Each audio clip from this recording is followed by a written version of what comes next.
ಸಲಾಮು ಅಲೈಕುಂ ವರಹಮತುಲ್ಲಾಹಿ ವಬರಕಾತುಹು. ವಿಶ್ವದ ಪಾಲಕನಾದ ಅಲ್ಲಾಹು ತನ್ನ ಉನ್ನತ ಸೃಷ್ಟಿಗಳಾದ ಮನುಷ್ಯರನ್ನು ಕೇವಲ ತನ್ನನ್ನು ಆರಾಧಿಸಲೆಂದೇ ಸೃಷ್ಟಿಸಿದನು. ಇದೇ ಉದ್ದೇಶದಿಂದಲೇ ಜಿನ್ಗಳನ್ನು ಅಲ್ಲಾಹು ಸೃಷ್ಟಿಸಿದನು. ಸೃಷ್ಟಿಯಲ್ಲಿನ ವ್ಯತ್ಯಾಸವಷ್ಟೇ ಅವರನ್ನು ಮನುಷ್ಯರಿಂದ ಬೇರ್ಪಡಿಸುತ್ತದೆ.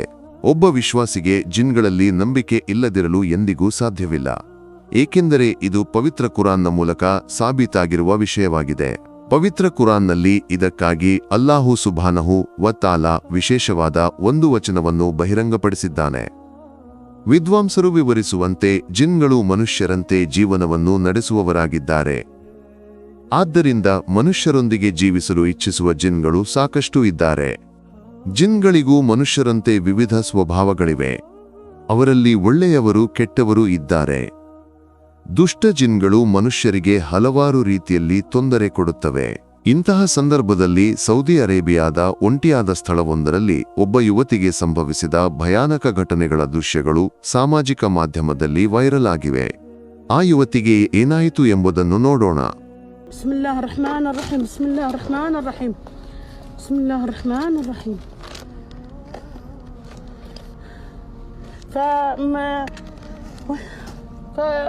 لا ما يلقون بال. بسم الله. وين السكين؟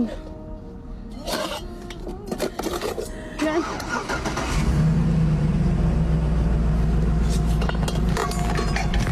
شوفوا ناظروا، شوفوا ما بحد. شوفوا ناظروا، شوفوا المفاتيح. حسبي الله ونعم الوكيل، حسبي الله عليكم ونعم الوكيل. لحظة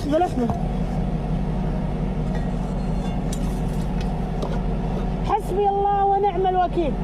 أعوذ بكلمات الله التامة. ವಿಡಿಯೋದಲ್ಲಿ ಕಂಡಂತೆ ಆ ಹುಡುಗಿ ತನ್ನ ಫಾಲೋವರ್ಗಳೊಂದಿಗೆ ಲೈವ್ ಚಾಟ್ನಲ್ಲಿ ಮಾತನಾಡುತ್ತಿದ್ದಳು. ಆ ಸಂದರ್ಭದಲ್ಲಿ ಅವಳು ಆಹಾರವನ್ನು ಸೇವಿಸುತ್ತಿದ್ದಳು. ಇದ್ದಕ್ಕಿದ್ದಂತೆ ಆ ಆಹಾರವು ಕಣ್ಮರೆಯಾಯಿತು, ಕದಿಯಲ್ಪಟ್ಟಿತು. ಅದರ ಜೊತೆಗೆ ಅವಳು ಪ್ರಯಾಣಿಸುತ್ತಿದ್ದ ಕಾರು ಸ್ವಯಂಚಾಲಿತವಾಗಿ ಚಲಿಸಲಾರಂಭಿಸಿತು. ಆದರೆ ಆ ವಾಹನದಲ್ಲಿ ಯಾರೂ ಇರಲಿಲ್ಲ ಎಂಬುದು ಆಶ್ಚರ್ಯಕರ ಸಂಗತಿಯಾಗಿದೆ. ಇಂತಹ ಘಟನೆಗಳೊಂದಿಗೆ ಈ ವಿಡಿಯೋ ವ್ಯಾಪಕವಾಗಿ ಹರಡುತ್ತಿದೆ. ಇಂತಹ ಘಟನೆಗಳು ಮತ್ತು ಅನುಭವಗಳು ಅನೇಕರಿಗೆ ಸಂಭವಿಸಿರಬಹುದು. ವಿಶೇಷವಾಗಿ ಒಂಟಿಯಾದ ಪ್ರದೇಶಗಳಲ್ಲಿ ಜಿನ್ಗಳ ಸಾನ್ನಿಧ್ಯವೂ ಹೆಚ್ಚಾಗಿರುತ್ತದೆ ಎಂದು ವಿದ್ವಾಂಸರು ಸ್ಪಷ್ಟಪಡಿಸಿದ್ದಾರೆ. ದುಷ್ಟ ಜಿನ್ಗಳು ನಮಗೆ ತೊಂದರೆ ಕೊಡದಿರಲು ಪವಿತ್ರ ರಸೂಲುಲ್ಲಾಹಿ ಸಲ್ಲಲ್ಲಾಹು ಅಲೈಹಿ ವಸಲ್ಲಂ ಕಲಿಸಿದ ದಿಕ್ರ್ಗಳನ್ನು ಮತ್ತು ದುವಾಗಳನ್ನು ನಾವು ಅಭ್ಯಾಸವಾಗಿಸಿಕೊಳ್ಳಬೇಕು. ಆ ಹುಡುಗಿ ಭಯಪಟ್ಟ ಸಂದರ್ಭದಲ್ಲಿ ಇಂತಹ ದಿಕ್ರ್ಗಳನ್ನು ಪಠಿಸುತ್ತಿರುವುದನ್ನು ಕಾಣಬಹುದು. ನಾವು ಇಂತಹ ಘಟನೆಗಳನ್ನು ಎಂದಿಗೂ ನಿರ್ಲಕ್ಷಿಸಬಾರದು. ಬದಲಿಗೆ ಇದರ ಗಂಭೀರತೆಯನ್ನು ನಾವು ಗುರುತಿಸುವುದು ಅತ್ಯಗತ್ಯವಾಗಿದೆ. ಅಲ್ಲಾಹು ಎಲ್ಲ ರಾಕ್ಷಸೀಯ ತೊಂದರೆಗಳಿಂದ ನಮ್ಮನ್ನು ರಕ್ಷಿಸಲಿ. ಅಲ್ಲಾಹು ನಮಗೆ ಆರೋಗ್ಯಕರವಾದ ಮತ್ತು ದೀರ್ಘವಾದ ಆಯುಸ್ಸನ್ನು ನೀಡಲಿ. ಆಮೀನ್. ಈ ವಿಡಿಯೋವನ್ನು ನಿನಗೆ ತಲುಪಿಸಲು ಕಾರಣವಾದವರಿಗಾಗಿ ಪ್ರಾರ್ಥಿಸಬೇಕೆಂದು ನೆನಪಿಸುತ್ತಾ, ಇನ್ಶಾ ಅಲ್ಲಾ ಮತ್ತೊಂದು ವಿಡಿಯೋದೊಂದಿಗೆ ಮತ್ತೆ ಭೇಟಿಯಾಗೋಣ. ದುವಾದೊಂದಿಗೆ. ಅಸ್ಸಲಾಮು ಅಲೈಕುಂ ವರಹಮತುಲ್ಲಾಹಿ ವಬರಕಾತುಹು.